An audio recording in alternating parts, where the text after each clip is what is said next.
Okay, we're in the new Mini Countryman, and we're gonna start this car. So, wonderful. Now we're gonna put it in drive. We're gonna put it in low, and then we're gonna hold it down one more time.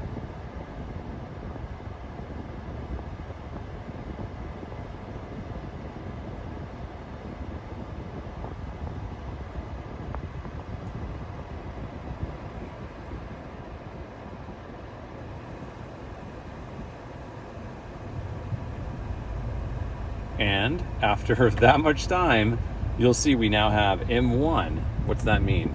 It means if you use this button, you can change the gears. You can shift with this little guy, which is absolutely insane. So there's a little bit of an Easter egg here.